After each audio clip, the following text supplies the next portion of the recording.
Vamos começar o ano de 2021 estudando o primeiro livro da Bíblia, que é também o primeiro livro do Pentateuco, o livro de Gênesis. Esse estudo durará 3 meses e, se você pretende acompanhar os estudos semanalmente, deve ter à mão a sua Bíblia, um lápis ou caneta e papel ou caderno. Eu costumo estudar marcando e fazendo anotações na própria Bíblia, porque assim eu não perco o que eu escrevi e todas as vezes que eu leio o texto, eu sou lembrada daquilo que eu aprendi a respeito daquele texto. Mas será de muita ajuda também você ler antecipadamente o texto que será examinado na próxima aula. Então, eu vou tentar lembrar de dizer o próximo texto no fim de cada aula. Então, estamos no livro de Gênesis. O nome Gênesis vem de uma palavra grega que quer dizer origens, enquanto o título no hebraico vem da primeira palavra do livro, que quer dizer no princípio. Apesar de o autor não se identificar, vários textos, tanto do Antigo Testamento quanto do Novo, fazem referência a Moisés como sendo o autor deste grupo de escritos chamado Pentateuco. Então, ele seria o autor do livro de Gênesis também. Na Bíblia judaica, o Pentateuco é uma coleção que forma um livro só e é chamado de o livro da lei de Moisés. E ele seria o autor mais lógico, até devido à sua educação, que está descrita em Atos 7:22 da seguinte forma: Moisés foi educado em toda a sabedoria dos egípcios e veio a ser poderoso em palavras e em obras. Moisés escreveu o livro de Gênesis e os outros livros do Pentateuco durante os anos de peregrinação do povo de Israel no deserto, quando eles estavam viajando rumo à Terra Prometida, por volta de 1400 anos antes de Cristo. Vocês vão lembrar que eles peregrinaram no deserto durante 40 anos. E foi durante este tempo que Moisés escreveu os 5 livros do Pentateuco.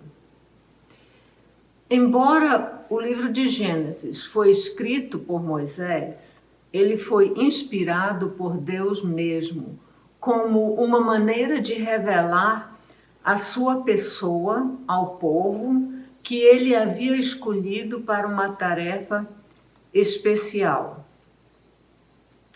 Este Deus e a visão de mundo que ele propõe contrasta por vezes bastante com aquilo que tinham as outras culturas vizinhas de Israel.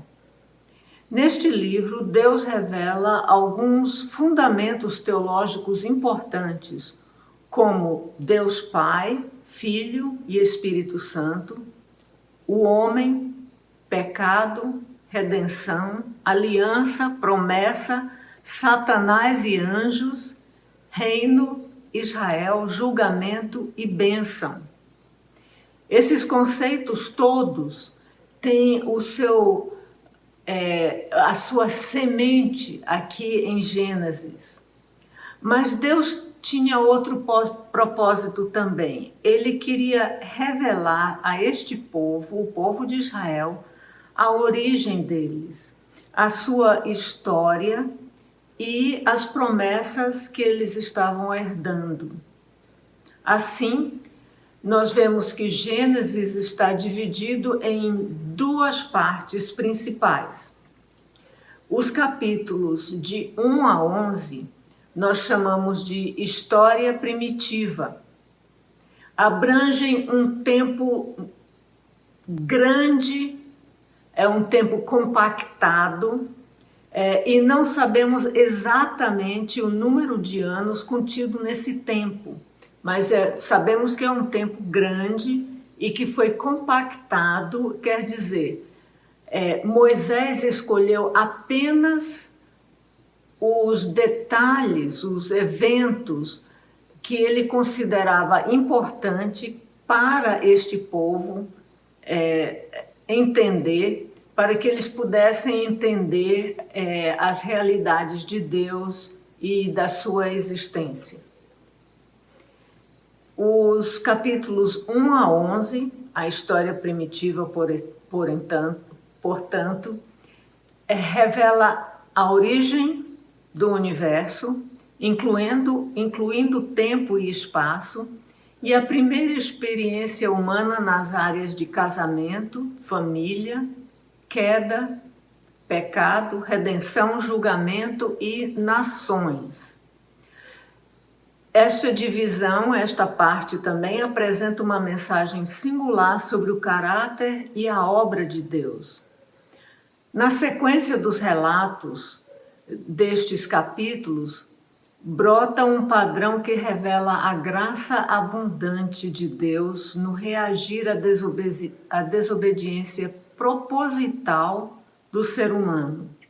Sem exceção, em cada relato, Deus aumentou a manifestação da sua graça, mas o ser humano respondeu com rebelião cada vez mais pecadora. Esta primeira parte registra 4 grandes eventos.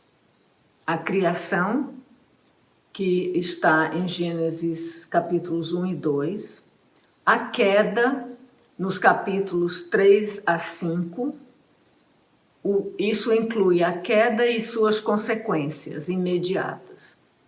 O dilúvio é o terceiro evento, nos capítulos 6 a 9, e depois a dispersão do povo sobre a face da terra, depois do dilúvio, que está nos capítulos 10 e 11.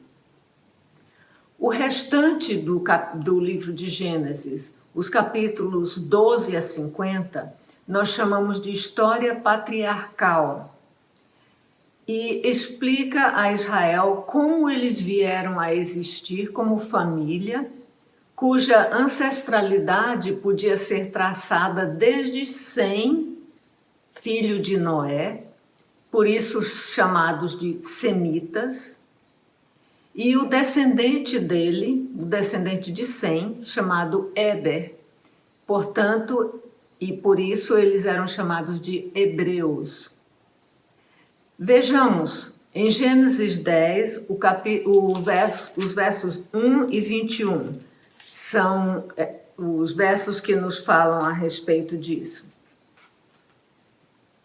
Gênesis 10, 1 fala: este é o registro da descendência de Sem, Cã e Jafé, filhos de Noé. Os filhos deles nasceram depois do dilúvio. E o verso 21 diz assim: Sem, irmão mais velho de Jafé, também gerou filhos. Sem foi o antepassado de todos os filhos de Éber. E então através de Éber que os hebreus vão existir. Os descendentes de Éber são os hebreus. Através do livro de Gênesis, o povo de Deus veio a entender não só a história da família, mas a origem de suas instituições, costumes, línguas, diferentes culturas e, principalmente, experiências básicas humanas como pecado e morte. Essa parte do livro, no capítulo 12 especificamente, começa enfocando as promessas de Deus a Abraão.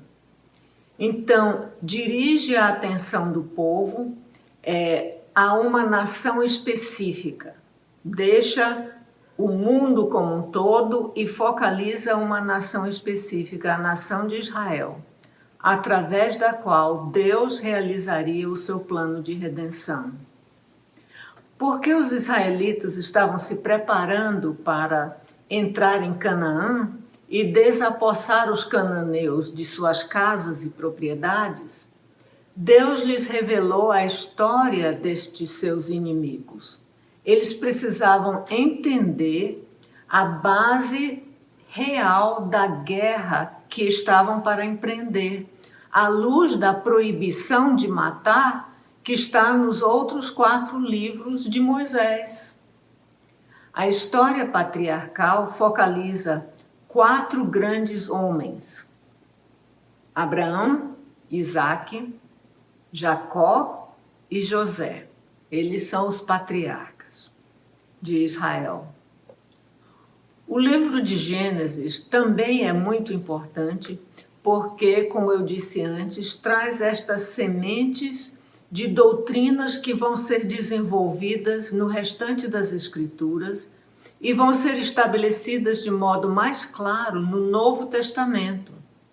Sem Gênesis, ao lermos algumas das doutrinas do Novo Testamento, nós perguntaremos, mas de onde vem esse conceito? Porque a origem do conceito está em Gênesis. Há ainda mais um tema de grande importância, de grande significado a respeito do livro de Gênesis. É que este primeiro livro da Bíblia corresponde perfeitamente ao último livro da Bíblia, chamado Apocalipse. No Apocalipse, a destruição e maldição causada pelo pecado do ser humano são resolvidas definitivamente. Nas palavras de João, já não há maldição nenhuma. Isso está em Apocalipse 22, 3.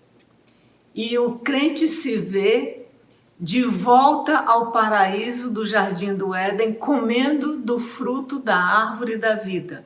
Vocês podem procurar em Apocalipse 24, de 1 a 14. É uma história maravilhosa e é uma realidade que experimentaremos. Agora, desde a publicação do livro em 1859, o livro chamado A Origem das Espécies, de Darwin, existe grande polêmica relacionada não só ao primeiro capítulo de Gênesis, mas relacionada aos primeiros 11 capítulos de Gênesis, que formam essa primeira parte. Mais recentemente, muitos livros têm sido escritos defendendo a criação e refutando a evolução. Se nós abordássemos esse aspecto do assunto hoje, nós não teremos tempo para nos concentrarmos adequadamente no estudo do texto bíblico. Eu creio que é fundamental para o cristão entender bem o texto bíblico, e é nisto que vamos nos concentrar agora. Já que este capítulo é bastante conhecido, hoje eu vou destacar e explicar alguns termos para melhor entendimento. Então, vamos lá. Gênesis 1, verso 1. Eu imagino que você já sabe de cor. No princípio, criou Deus os céus e a terra. Não há nenhuma explicação da origem de Deus. Ele é eterno. Ele é um pressuposto. É Deus que está revelando, é Deus que está agindo. Então, ele sempre existiu. A existência de Deus não é uma questão para o escritor de Gênesis. A palavra hebraica traduzida por criou é a palavra bará. É interessante nós entendermos melhor o que significa isto. A palavra criou não define exatamente aquilo que bará significa. O teólogo e professor de Antigo Testamento, o Dr. John Whitcomb, cujos escritos eu li, nos dá uma definição mais explicada desta palavra, e é muito interessante. É uma palavra usada somente para uma ação de Deus e significa trazer à existência alguma coisa extremamente complexa de modo repentino e sobrenatural, pela simples palavra falada de um Deus onipotente. Vou dizer novamente.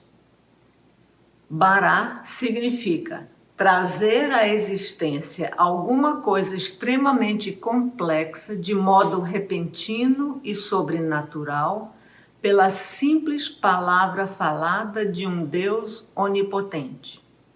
E ele observa que a palavra bará nunca significa um processo longo e aleatório de erros e acertos. Vamos a Gênesis 1, capítulo, verso 2. O verso 2 diz assim, capítulo 1, verso 2. Era a terra sem forma e vazia. Trevas cobriam a face do abismo e o Espírito de Deus se movia sobre a face das águas. Esta expressão, sem forma e vazia, traduz uma palavra que denota um lugar inóspito, inabitável, sem estrutura que sustente a vida. Um autor que eu li disse que é como se fosse o rascunho de uma pintura. É a primeira ação, não é a obra completa. Por isso que é dito que é sem forma e vazia. Não havia possibilidade de algum ser vivente habitar ali, mas Deus não está terminado. É a primeira ação dele, não é? E nós notamos também aqui a menção de o Espírito de Deus. O Espírito de Deus se movia sobre a face das águas. Nós já vimos Deus, Pai, Criador, agindo no primeiro verso. No princípio criou Deus os céus e a terra. Agora nós vamos ver outra pessoa da Trindade, o Espírito Santo, agindo. Vemos claramente a Trindade trabalhando na criação. Aqui está o Espírito Santo.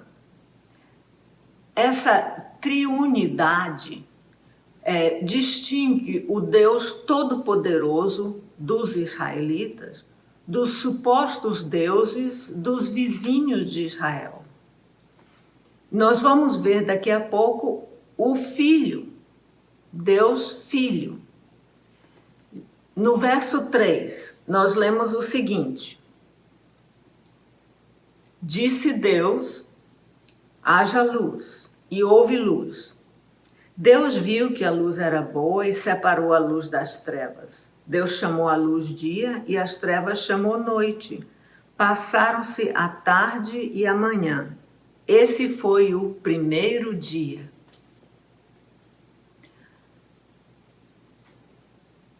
Deste verso em diante, nós vemos que cada dia algo novo é criado pela palavra falada de Deus.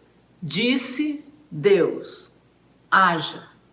A palavra de Deus é a ação de Deus. Deus diz e acontece.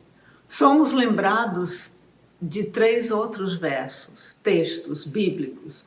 Por exemplo, Isaías 55:11 fala o seguinte: Assim também ocorre com a palavra que sai da minha boca. Ele não voltará para mim vazia, mas fará o que desejo e atingirá o propósito para o qual eu a enviei. João 1, versos 1 e 14. No princípio era aquele que é a palavra, o verbo. Ele estava com Deus e era Deus. Ele estava com Deus no princípio. Aquele que é a palavra tornou-se carne e viveu entre nós. Vimos a sua glória glória como unigênito vindo do Pai, cheio de graça e de verdade. E nós sabemos que esse texto se refere a Jesus Cristo. Mas Hebreus é ainda mais claro. Hebreus 1, no verso 12, diz assim: há muito tempo Deus falou muitas vezes, falou muitas vezes e de várias maneiras aos nossos antepassados por meio dos profetas. Mas nestes últimos dias falou-nos por meio do Filho, a quem constituiu o herdeiro de todas as coisas e por meio de quem fez o universo. Então vemos Deus Filho trabalhando na criação também. Agora, nesse verso, o verso 3 desse primeiro capítulo, nós vemos mais uma frase que é muito interessante e é bom nós entendermos bem. Porque o fim desse trecho não é o verso 3, é na realidade o verso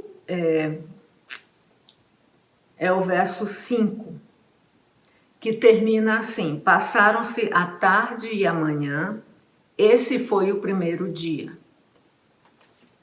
Tarde e manhã, esta frase, que é repetida em outros versos deste capítulo, é a base do calendário judaico. O dia começa com a tarde, completando-se na tarde seguinte.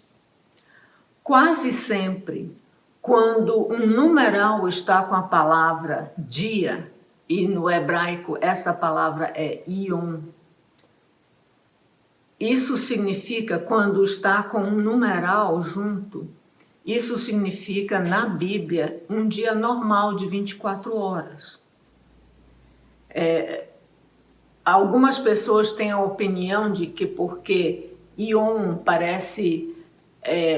soa como ion e pode ser, às vezes, ter o significado de era, de um tempo grande, indefinido, que aqui em Gênesis é assim. Mas nós vemos que a fórmula usada sempre no fim de cada dia é tarde e manhã, o primeiro dia, tarde e manhã, o segundo dia. Então, sempre tem uma definição de tempo, tarde e manhã. É um dia de 24 horas. Primeiro dia tem um numeral. Então, é um dia tem o sentido de um dia normal de 24 horas. Só como exemplo, vamos a outro lugar em que a mesma palavra ion é usada para dia, é traduzida dia.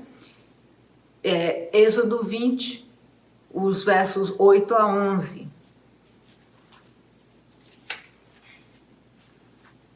E fala assim: lembra-te do dia Yom, de sábado, para santificá-lo. Trabalharás 6 dias, Yom, e neles fará todos os seus trabalhos, mas o 7º dia, Yom, é o sábado, dedicado ao Senhor, o teu Deus. Pois em 6 dias, Yom, o Senhor fez os céus e a terra, o mar e tudo que neles existe, mas no 7º dia, Yom, descansou. Aqui nesse texto, é óbvio que o dia em questão não é uma era de tempo indefinido, de milhões de anos, mas um dia normal de 24 horas. Nós falaremos mais sobre o 7º dia daqui a pouco. Mas vamos aos versos 9 e 10 deste primeiro capítulo. Os versos 9 e 10, voltando ao primeiro capítulo, dizem assim: E disse Deus: ajuntem-se num só lugar as águas que estão debaixo do céu, e apareça a parte seca. E assim foi. A parte seca Deus chamou terra e chamou mares ao conjunto das águas. E Deus viu que tudo ficou bom. A partir da separação da água da parte seca, vemos a avaliação de Deus. E Deus viu que ficou bom. Quer dizer, estava perfeito, porque bom para Deus é só perfeito. Não precisava melhorar, desenvolver, evoluir. Assunto acabado. Vamos para a próxima etapa. Encontramos esta avaliação depois da criação da vegetação, no verso 12, dos luminares, sol, lua, estrelas, no verso 18, dos seres vivos das águas e dos pássaros, no verso 21, dos animais, no verso 25, e depois da criação do ser humano, no verso 31. Tudo criado perfeito e acabado.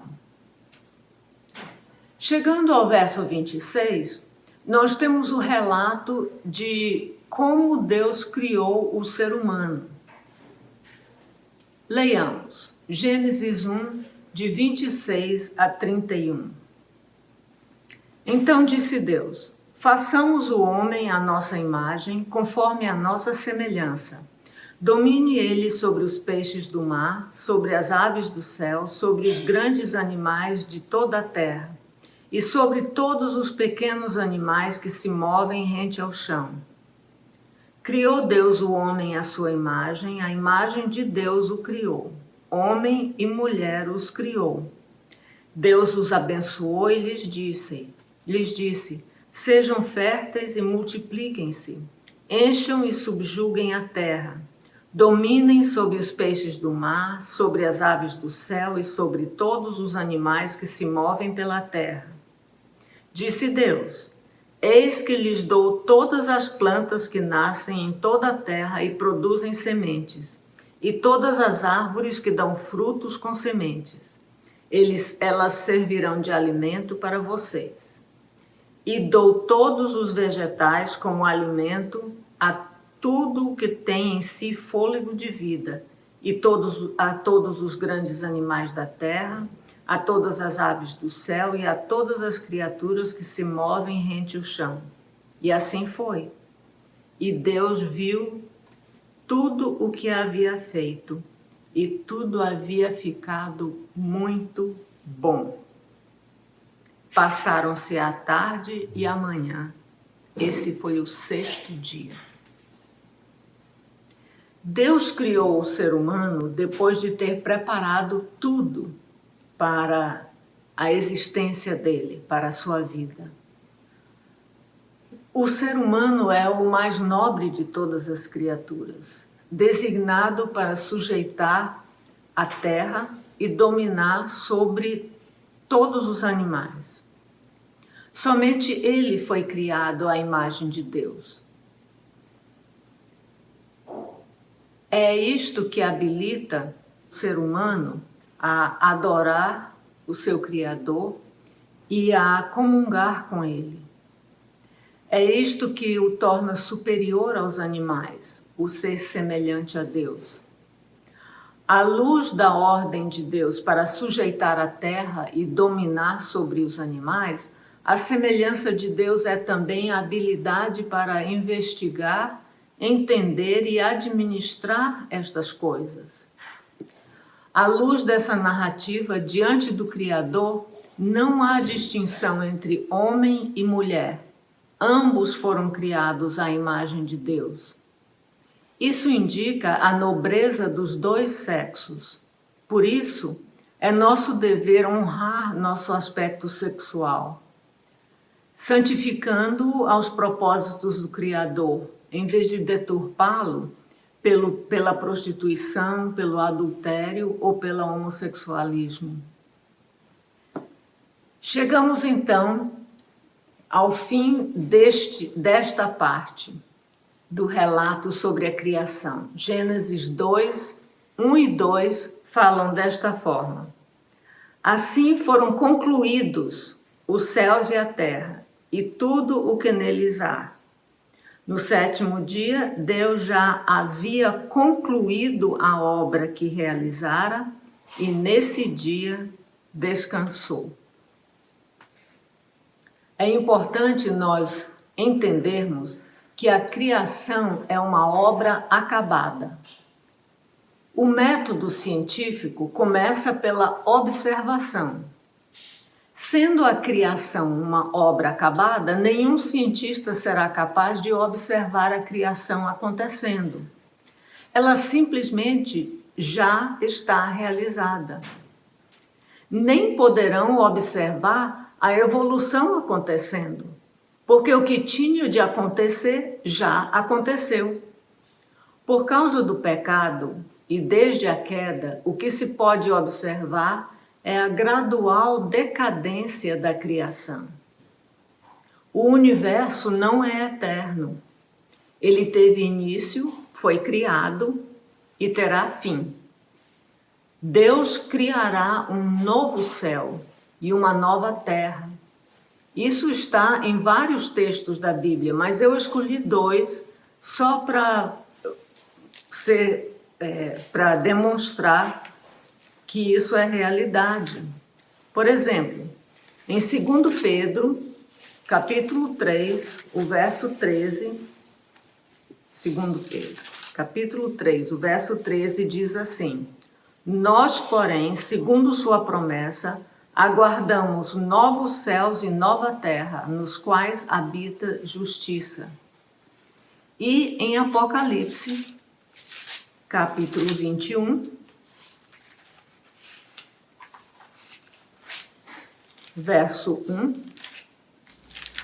nós lemos: Então vi novos céus e nova terra, pois o primeiro céu e a primeira terra tinham passado, e o mar já não existia. Quanto aos que rejeitam o relato bíblico, precisamos lembrar de algumas verdades também bíblicas. Por exemplo, Hebreus 11,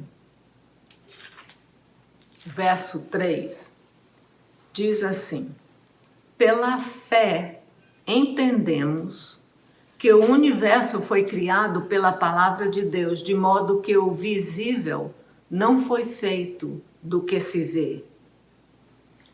É a nossa fé na existência de um Deus eterno e criador e em sua palavra que nos dá a capacidade de entender e crer no relato bíblico da criação.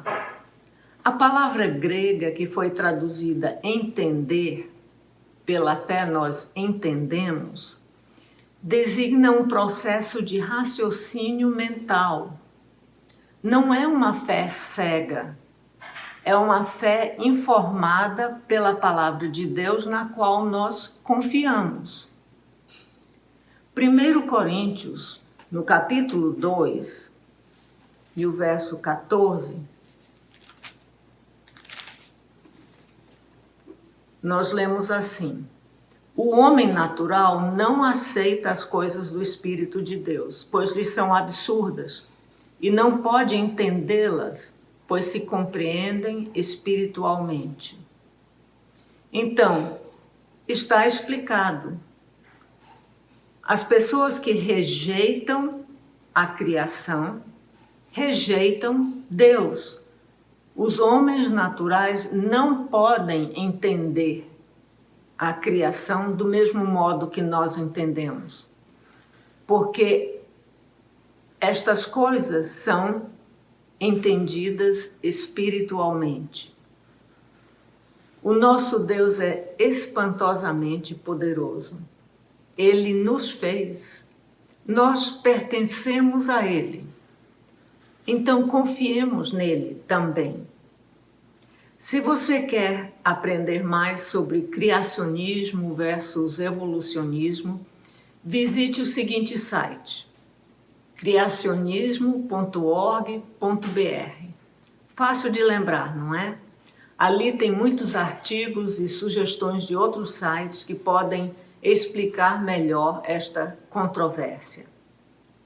E para a próxima aula, por favor, leia os capítulos 1 e 2 de Gênesis. Nós vamos falar especificamente sobre o capítulo 2, mas eu sugiro que leia mais uma vez o capítulo 1 para que você possa relacionar um capítulo ao outro com mais facilidade. Que Deus abençoe.